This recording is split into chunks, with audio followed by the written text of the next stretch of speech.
boys and girls. Today it's time for Chapter 15 of the Wise Enchanter by Shelley Davidow. So far, the children have found 14 of the 26 symbols in the alphabet. They're all the way through letter N. And today they're going to be searching for the letter O. Listen for as many O words as you can in the story. Here we go. "Oh, I see it," Sifo called out. "It looks like the sea of silver again." "It does," Lauren agreed, "but how can we ever find our boat again? The beach doesn't look anything like the one where we came to shore after rescuing the dolphin. We've come such a long way since then. I don't know where we are." "The hermit told us that it would be all right. We should trust him," Michael said. "But old Dame Gothel on the dragon ship told us to be watchful of all these islands," Rukmini reminded her friends. "And I haven't found the gemstone," she said sadly. "At least we can be watchful and have trust," Lauren said. "Let's go down to the beach." They reached the beach and took deep breaths of sea air. Tiny sandpipers ran along the shore while seagulls dipped into the waves and soared up into the air again. Lauren walked a little way away from the others to see what lay beyond the curve of the beach. As she walked, the wind blew stronger. The sun was still bright, but patches of morning fog and mist still hung over the sea.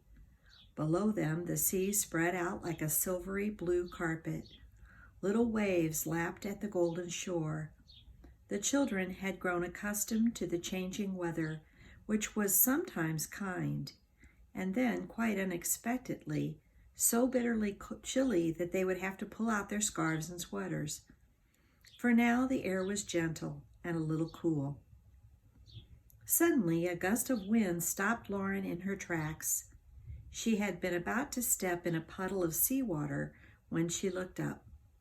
Before her, in a swirling mass of fog and sea spray, Lauren saw an exquisite face. Exquisite means really beautiful.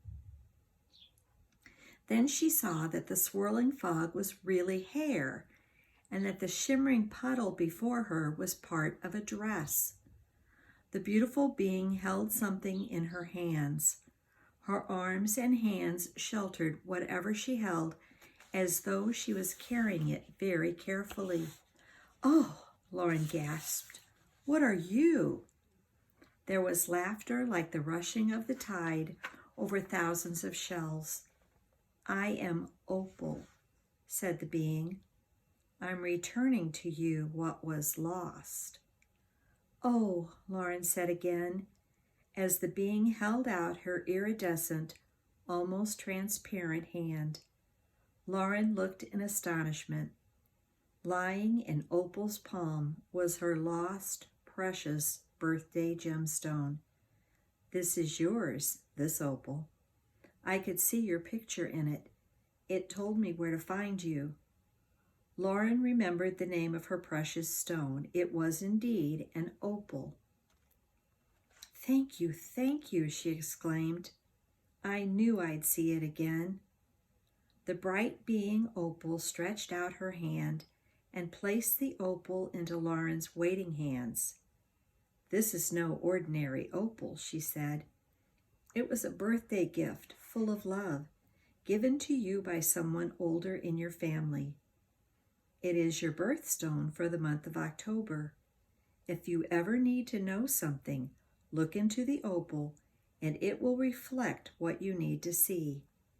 Even the future may be revealed in its translucent blue depths.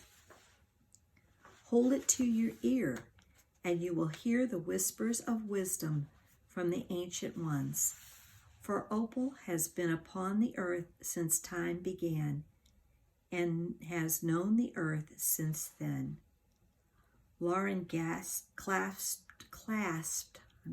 held it really tightly, her gemstone tightly in her hand, and gazed at its beautiful blue color. "I don't know how to thank you." When she looked up, only a small wisp of mist hovered above the sand. The bright-faced opal had vanished into the light. Lauren ran as fast as her legs would carry her back across the sand. "Look, everyone, look!" she cried, quite out of breath. Her friends came running toward her. "I've got my opal, my gemstone. I have it back." "Oh, look, she does have it," Rukmini shouted with delight. "Where did you find it?" "Was it in your pocket?" Michael asked. "Oh, no," Lauren said, and took a deep breath. "It was really lost, and now it's really back again, thanks to opal. And it's really a magic stone, and I'm really going to look after it now." They all sat in the sand. Lauren had the magic book on her lap, and everyone watched while she drew the beautiful opal, holding the precious stone. "Oh," everyone said in one voice. The drawing grew more and more brilliant before their eyes. "Yes," Lauren said, and looked with bright smiling eyes at her three friends. "Here is O. Opal gave us the letter O. The real stone is zipped tightly into my shirt pocket. If we need it, I can get it." She closed the magic book carefully and wrapped it up to pack away. "The book is definitely getting heavy," she said. "Now we should walk. Let's follow the curve of the sea and see where the beach goes and see whether we recognize anything," Michael said.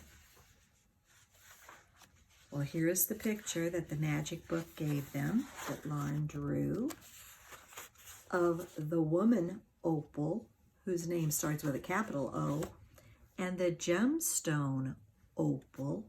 Do you see what shape it is? Let me hold it closer. It's definitely the shape of an O.